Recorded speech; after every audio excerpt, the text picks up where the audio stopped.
Welcome back. I wanted my first guest to kind of reflect the show. You know, Allison, the show was going to be named Sack Up, but they wouldn't let it. Allison Williams and I work together at ESPN and have a strong friendship. And she left ESPN, went with the Daily Wire, Ben Shapiro's. And Allison, were you surprised how controversial your leaving was? How much, I don't know, how much smoke came? Yes, 100%. I was not prepared for the attention it would draw. Honestly, Dan, well, first of all, thank you for having me on and being your first guest. Super honored. Second of all, yeah, I remember, I think I posted my video on Friday, and Monday, my phone just started blowing up, and there were media requests from like NPR and the Wall Street Journal and Fox and all these people. And I felt like I was like having a little bit of an anxiety attack for the first time in my life, because I just was not prepared for the amount of attention it was going to get. So yes, that was a bit overwhelming for sure. Interesting what you just said there. For the first time in your life, you had an anxiety attack, because you're not one of those dramatic. You're the anti-drama person, like, right? This is new to you. This drama. Yes, that's what it was. I'm used to telling other people's stories. I'm used to talking about other people and their tragedies and triumphs and covering games and things that I feel like I know a lot about and I'm passionate about. This was completely uncharted territory for me. I mean, everybody's asking me about me.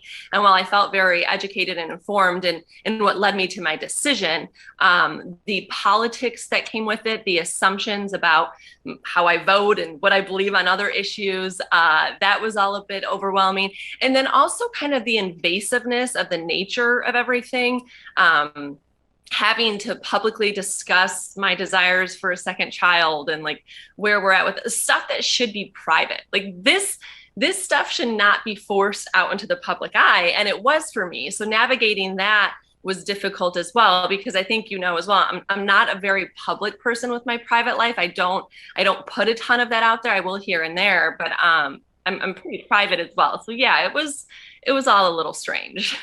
Hey, let's walk through this. So mandate comes from ESPN, and you say what? How take me down the path of how we ended up where we're at. Okay, that's a really long answer. So I'm going to do my best to make it as concise as possible, because the process literally drug out from June until August. So about June was when the mandates came out for events starting August 1st. And I think it was about a month later, I reached out to, and by this time, like we were already working on a second child and kind of going down that road. And the odd thing about all of this is like, I've always tried to time out having my kids so it works well with my work schedule. Yeah, that was probably a mistake. But anyway, so in July, I start having discussions with my reporting manager at ESPN. Like, look, I'm really not comfortable with this vaccine. I really don't want to get it. My doctor doesn't think I need it. It doesn't think it's necessary. What are my options? And from there, it kind of started in motion. The other thing that was difficult was my contract was up.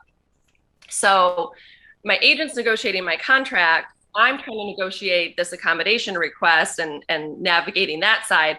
But in the end, like the talent office would always be like, and you know, this is conditional on her getting vaccinated.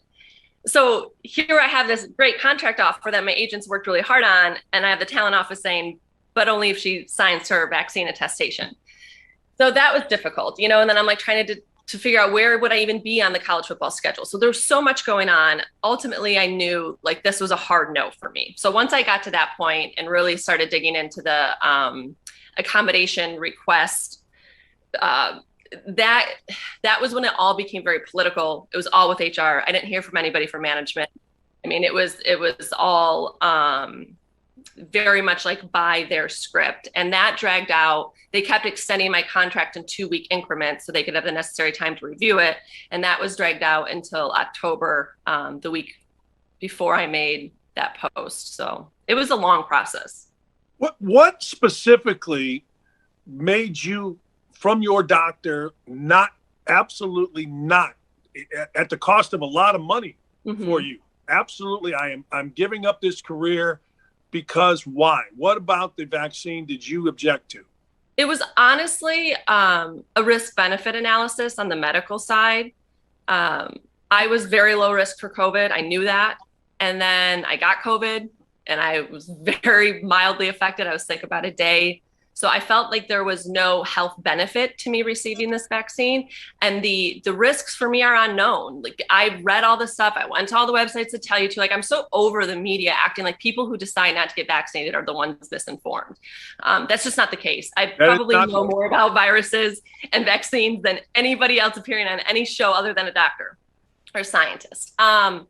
So once I really dug into why they thought it was safe, especially in pregnant women and women trying to conceive, because here's the thing, Dan, like any other product that you take is analyzed for years before they say it's safe for women in pregnancy, right? And I knew that. And so I didn't understand, like, how can they so confidently say that this doesn't have an impact? And then I read, and they really don't. I mean, they recommend it, yes, but they don't say unequivocally that there is no risk. They say at this time, they say the data is being collected based on what we know now. Well, what we know now is that science changes all the time. There was a point in our history not that long ago when it was safe for women to smoke while pregnant.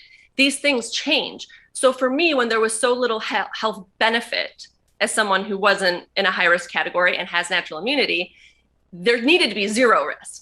And there's not a doctor or scientist on the planet that could say, here, Allison, here's the long-term studies on this effect that shows no congenital issues manifest 5 years from now, that show no long-term issues whatsoever with fertility or the child you have after receiving the shot. So for me, when there was very minimal health benefit, the fact that there was even 1% or whatever, I don't know what number you want to put on it, risk, it didn't outweigh. So at that point, it's just something I'm doing to keep my job. And that's the problem with these mandates, Dan. They make people make health decisions for social reasons or for professional reasons. These decisions should be exclusively for health reasons.